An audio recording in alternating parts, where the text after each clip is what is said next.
Hey there, just a quick reminder, we have a mentorship program if you're looking for personalized coaching and mentorship to help guide you to the next level of your interior design business, whatever that might look like for you, whether it's processes and procedures or what services to offer to how to incorporate wellness, intention, or spirituality into your projects. Come join us over at designcoven.com/join. Or if you're just in search to connect with other like-minded interior designers, you can join our free community, also located at designcoven.com/join. Welcome back to episode 89 of the Holistic Interior Design Business Podcast. Today, we have a special guest, Troy Silva of MoNA Life, who is a landscape architect here in San Diego. But before we dive into that episode, I wanted to give you one last reminder about our career fair design connection, which is happening in person here in Laguna. If you're in Southern California, this is a beautiful opportunity to, one, hire somebody for your interior design business, or if you're a candidate looking to be hired, an opportunity to meet with hiring interior design firms. As a candidate, you'll have your own table where you can showcase your website, your portfolio, and resumes, and you'll have time to meet each one of the hiring designers and their firm to connect and to discover opportunities there for you. If you're in San Diego, we are doing a carpool, so you don't have to drive up alone. Yeah, I'm just super excited. It's a free event. You can find out information at designconnection.eventbrite. But yeah, so getting back to our episode today, we are connecting with Troy Silva of MoNA Life. Troy is a compassionate, generous, and resilient person. Since graduating from Cornell University with a degree in landscape architecture with an emphasis in environmental psychology, Troy has gained 2 decades of experience designing and creating a dream world for people across the globe. Ultimately, he's inspired by nature and fueled by uplifting others. He is also a great chef and a total plant geek. Something he's a real live Dr. Dolittle because of his ability to sense the needs of plants and animals, which is so beautiful and fascinating. And I'm just so inspired by Troy in our interview today. And I hope you are too. Enjoy. You're listening to the Holistic Interior Design Business Podcast. This is a podcast that guides you as a new or inspiring independent interior designer navigating your entrepreneurial path. Here, with my over 20 years experience, I will share my holistic approach to design with intention and ancient practices, including feng shui, all incorporating mind, body, and spirit into my design projects. You will also learn from seasoned interior designers as they give strategies and insight of how they built their businesses and continue to work in the field. Together, we will discover supportive trade partners, new ideas, creatives, and inspiring artists from around the world. I am your host, Rachel Lorraine Crawford. Hello, and welcome back to the Holistic Interior Design Business Podcast. I have Troy Silva here with us today, which I'm super excited about. This is our first landscape architect joining us today, which I think is so important when we're working with clients and the natural elements. So this is going to be really fantastic. So welcome, Troy. Thank you, Rachel. Yeah. I'm going to pull a crystal card. Okay. Just to see what sort of energy we're looking at for today or what we might need to know. Or we have kunzite. So beautiful. I think this really pretty stone. And the words here are love, divine connection, and creativity. It, of course, is connected to the heart chakra. And the affirmation is, I release what doesn't serve me and fill myself with love. I love that. Very helpful. Beautiful. Yeah, I could use some kunzite at any time. I'm going to go ahead and light a candle. I've got a beautiful beeswax candle today. So let's go ahead and just connect with the energy of fire. I love that for creativity. And Troy is outside and it's beautiful. And I'm super excited about that too.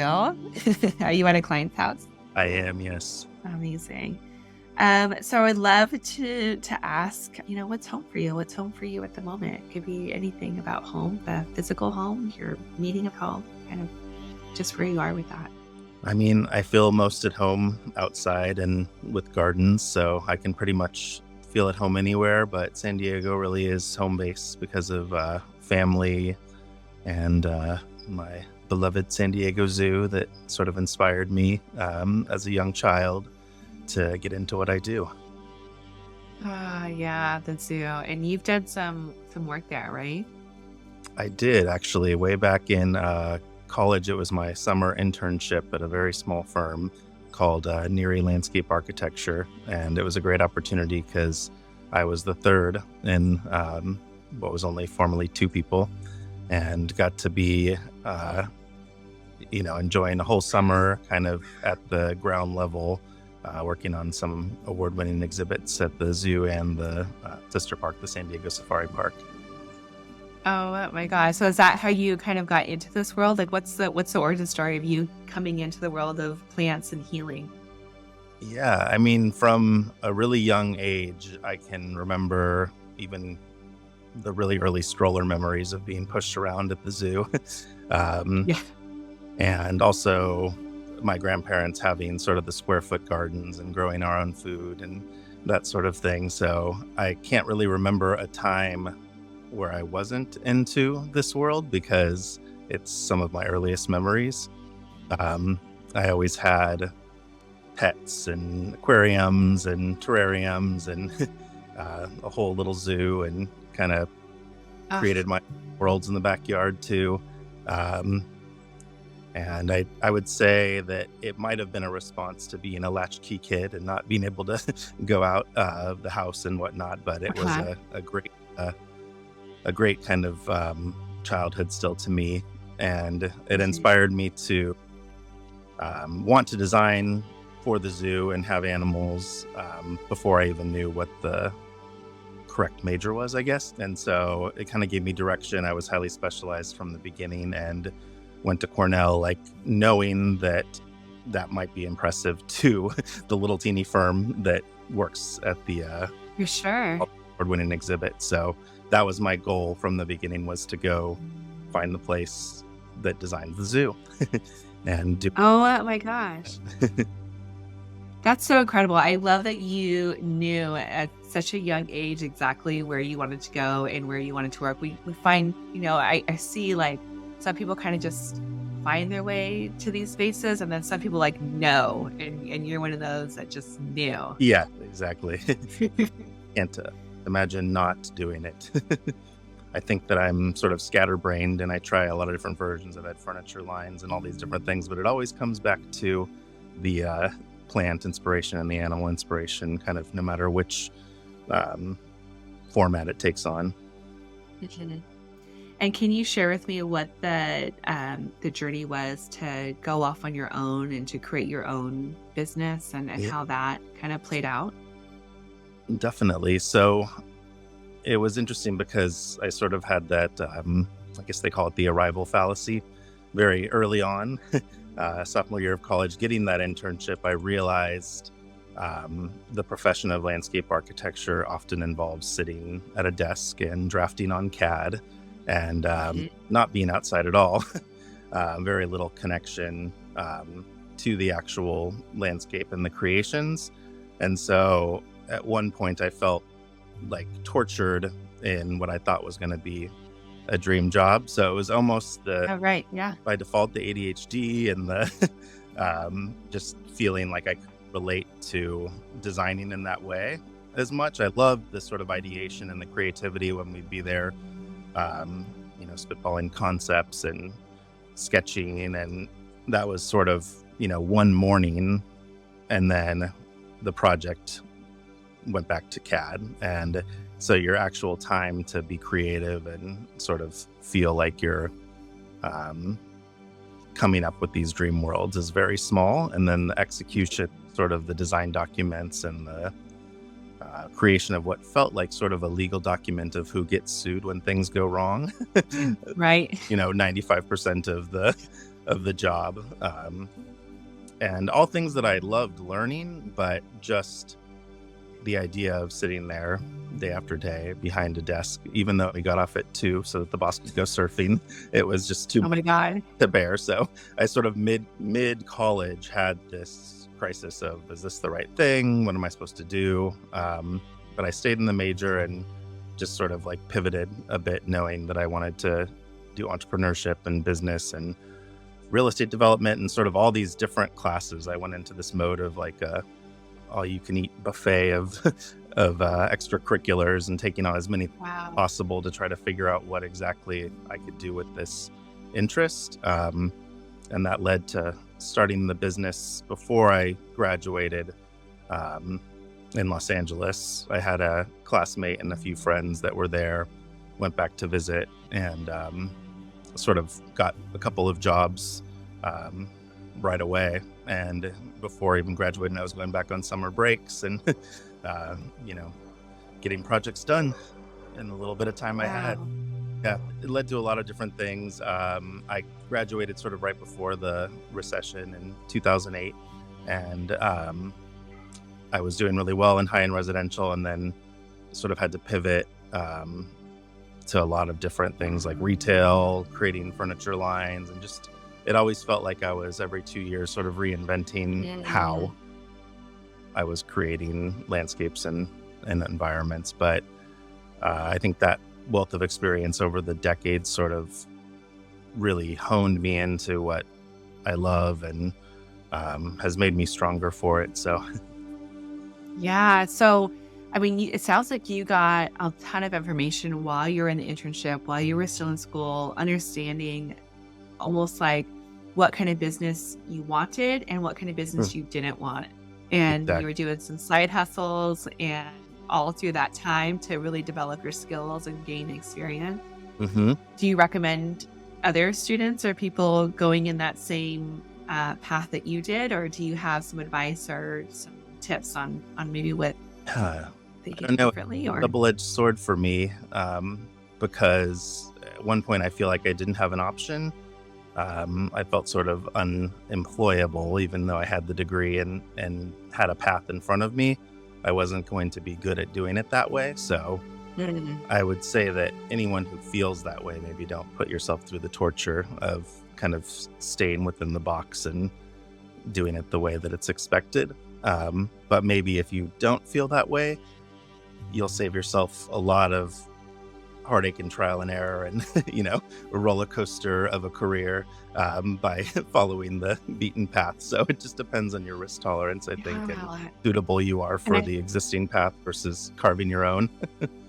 yeah, I think that's such valuable information that you just shared about, feeling the pressure to have to do it a certain way because this is how it's been done. This is how people do it. And to hmm give people permission to carve their own path and do it their own way when they can truly feel in their bodies that this isn't right for me. I don't Yeah. thrive in this atmosphere or this environment, and to really follow our hearts and where we're getting pulled. And it seems like you were able to do that so early. Yeah. Again, like not by choice, almost by necessity. I couldn't, I Mhm. felt I would rather go back to waiting tables, which I did all through high school and kind of college to pay bills than sit at that desk. I would rather have a Yeah. side passion than do it in a way that just felt so uncomfortable and so unnatural to me. Yeah, for sure. So, can you tell me a bit about how your business is structured now, and like how do you make it so that you're thriving and you're feeling good and you're not feeling kind of chained to, Yeah. your computer and having things so regimented? Yeah, exactly. Well, I haven't used my laptop in 2 years, so that's a Oh my God. I do it all on my phone, even invoicing and whatnot. I'm always at a different garden every day. We do the design as well as the installation and maintenance. We work with other third party installers because we're still horticultural consulting and design. So can I ask you, how do you design when you're not on a computer and you're doing it on your phone? Are you like, what does that look like? Do you have a program that you're like inputting the plants and? I think it's really not very attached to any sort of screen time or technology, other than I sort of document the space when I get to it, if I'm even remembering to do that. Mostly Mhm. so internal and just the way that I sense the space and feel the space. I have a very like photographic memory when it comes to plants and environments specifically. Wow. So I can pretty much walk into it, and the first thing that happens to me is this sense of what's broken, I guess, or what's Mhm. not aligned with the owner's personalities and lifestyles. And so that feels sort of like a alarm going off more than an exciting, look at all the opportunities. Feels like something that I sort of need to fix for them, to help uplift them and improve their lives. And sort of an example of that could mean someone that has a child with autism. For Mhm. instance, I'm actually on the spectrum, sort of the Asperger's ADHD side. And so I can relate to this sort of feeling that certain things that are in people's subconscious normally that maybe only affect them mildly will affect um, people on the spectrum, just because of the heightened senses and everything. So Yeah. it could be the fact that they moved from a house that had a lot of shade trees and the child spent a lot of time outside, and now they're in the hills and there's no shade and the backyard is very hilly instead of a valley. And all these things, this is an actual example that I'm talking about, where a client's child went from being like a total outdoor, happy, fun-loving child to not wanting to ever leave the room and depressed and not wanting to go to school. Oh And my gosh. and so Wow. it feels like I'm going in more as a psychiatrist of sorts, and sort of like sensing and hearing what is wrong with the homeowner or the family that's like living there, and then how to align the environment with that. So that's sort of my first thing, is like deal with all the negative sensory triggers. Then it ends up that I'm thinking about how do I add the positive ones, such as the shade in that Yep. instant, or the sound of water, or the smells that were of mint and things like that. Mhm. Kind of re-sparking the wonder of, you might not have that set of environment, but now you have all these other ones. And did you know you could eat this? And did you know that this does this? And so it's sort of getting to know the client, but also like the goal is always to get rid of those negative triggers, re-spark the wonder, and then like add all the positive triggers back in. And so that's something Yeah. I don't feel like can be put through a computer program at all. The actual Yeah. execution of the design is very much going to different nurseries and seeing what's available, and sort of having this ecological puzzle in my mind, I'd say. And it's filling in all of those puzzle pieces with what's the best available, based off of these journeys. So it's always hard for me to sort of like put that process into a rigid format, but it's definitely like a series of events that's pretty flexible. And so it's led me to create a lot of very different types of environments, not your typical, landscape designs. I've done experiential marketing, um, where I was problem solving for corporate clients in that way and trying to connect people to brands emotionally. Yeah. I've done a series of different things, a lot of edible gardens, but I always say that they're all sort of botanical gardens in their own sense, or sort of experiential museums. In Absolutely. fact, the name of the company, MoNA, that acronym originally meant Museum of Natural Art, and then it sort of evolved into Ministry of Natural Alignment as I was getting more holistic and understanding, from the spiritual and sort of scientific side, sort of bridges that I was noticing. And I had a physical space then. But as I moved back to San Diego and realized the Mhm. acronym's still so flexible, MoNA became MoNA Life, and it just stood for more natural life. Because in general, I think that's what I'm trying to do, is sort of place people into an environment where they feel more a part of nature, more a part of the ecosystem, instead of separate and sort of lonely from the Yeah. world.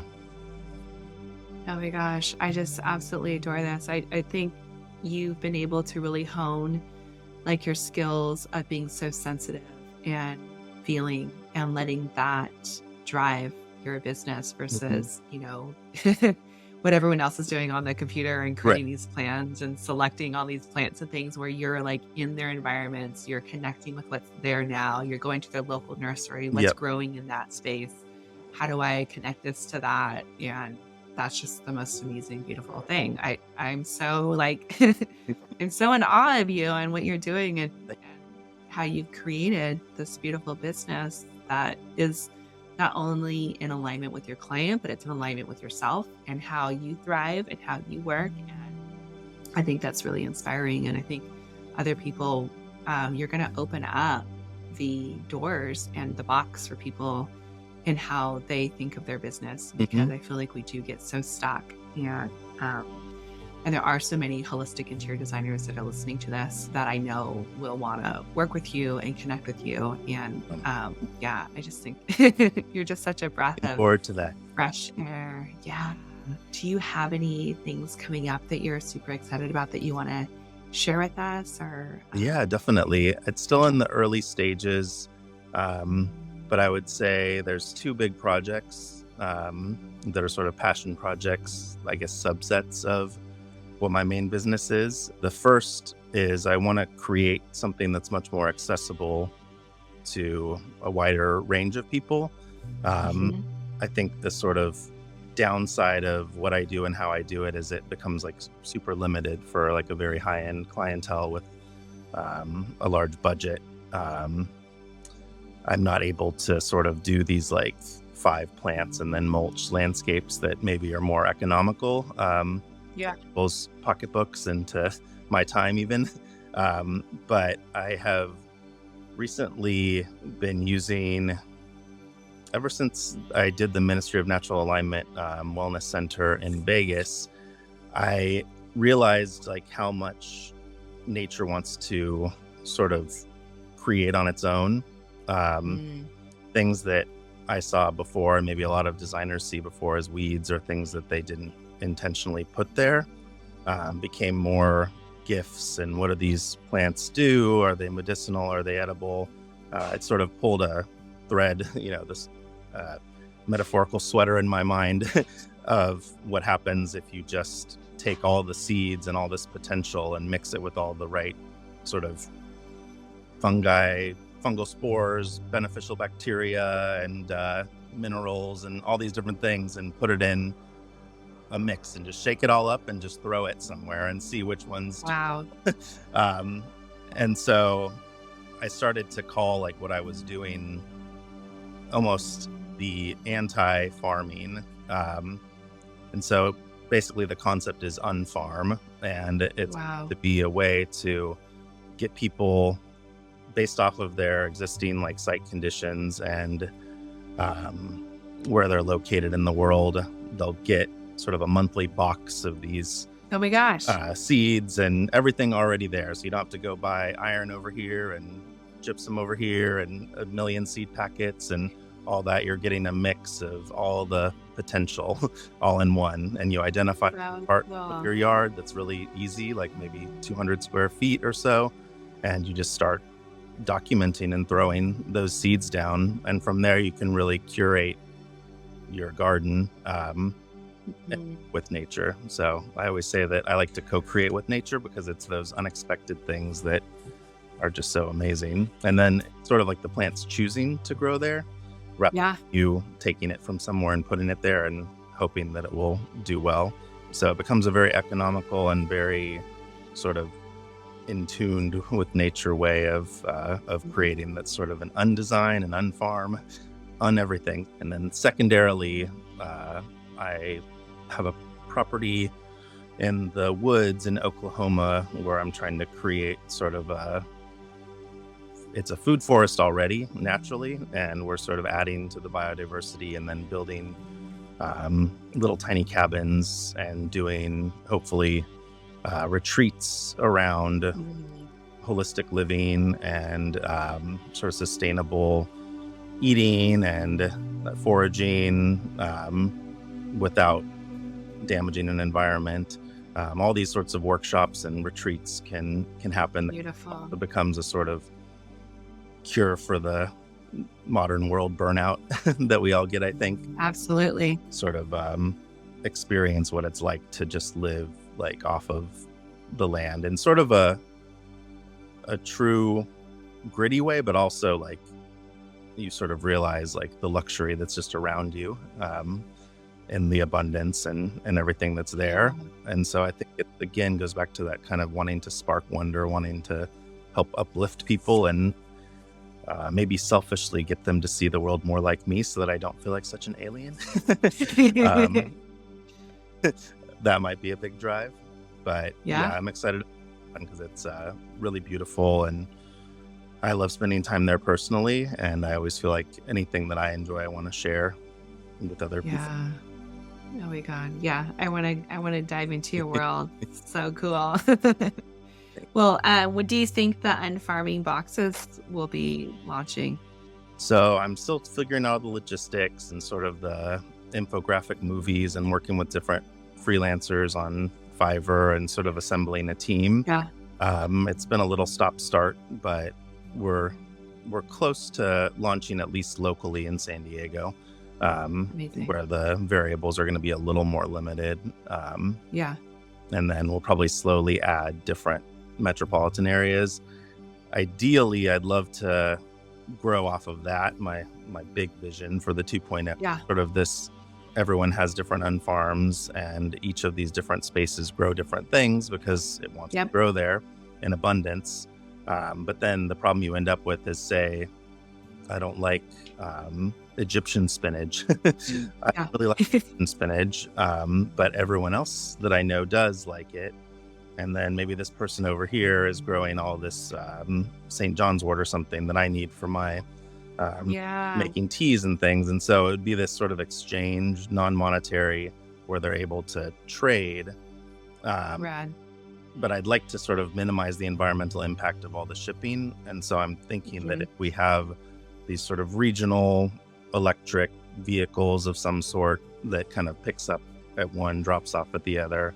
So it needs that complicated Lyft sort of Uber algorithm to be able to pull it all off. But if you're always reusing the same boxes and putting what you don't want in it, and then that's going to someone that does want it and picking up, and that would be my ultimate Love it. for it, where it's like sort of a social community of sharing abundance and receiving back, what you desire. Because the Yeah. flip side of this process is you can't always get exactly what you want. You sort of have to Right. understand what your limitations are and what you're given. And over time, your options increase more as the soil becomes more alive, and then you're able to get more biodiversity. But you do tend to have a lot of one thing early on, like a lot of daikon radishes. If you had Right. that was rocky, and that's the only thing that could jackhammer through it, Oh my God.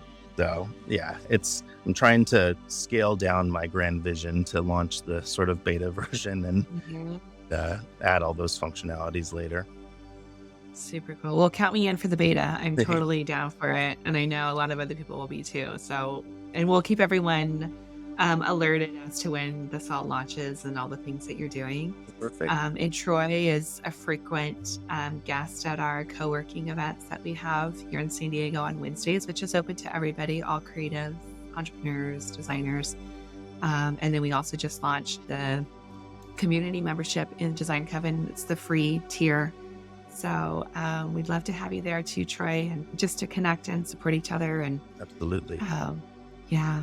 So how can we find you? Are you Yeah. Instagram or Yeah. website? Because of my lack of screen time, the best way to reach me is definitely still the website and email. So it's www.monalife.org. That's MONA life, LIFE.org. And then my email that people reach out to me directly at is troy@monalife.org. Beautiful. Oh, I love it. It was so great seeing you here in this context and then Yep. always in person. It's always fantastic. Thank you, Troy, so much for coming on and sharing with all of us your story, the plants, and I know we'll be learning from you in the near future. And thank you. I look forward to it. You've been listening to the Holistic Interior Design Business podcast. If it's one that you have been enjoying, please share with anyone else that you think can benefit from this knowledge and leave us a 5-star review that helps us get seen and found by other new and aspiring interior designers. And if you're looking for mentorship, I invite you to join our club here at the Design Coven. It's a bridge between school and real life interior design. We get in much deeper there. We have virtual and in-person events. So everyone is welcome. You don't need to have a design degree to be part of it, just an interest in holistic interior design. I also want to thank our editor, Marcy Ferry, Blake Ferris, for all of her special help with the podcast, our social media posts, newsletter, and lastly, Kinseth Thibodeau, who is our music composer. Until next time, be well, and we will see each other soon.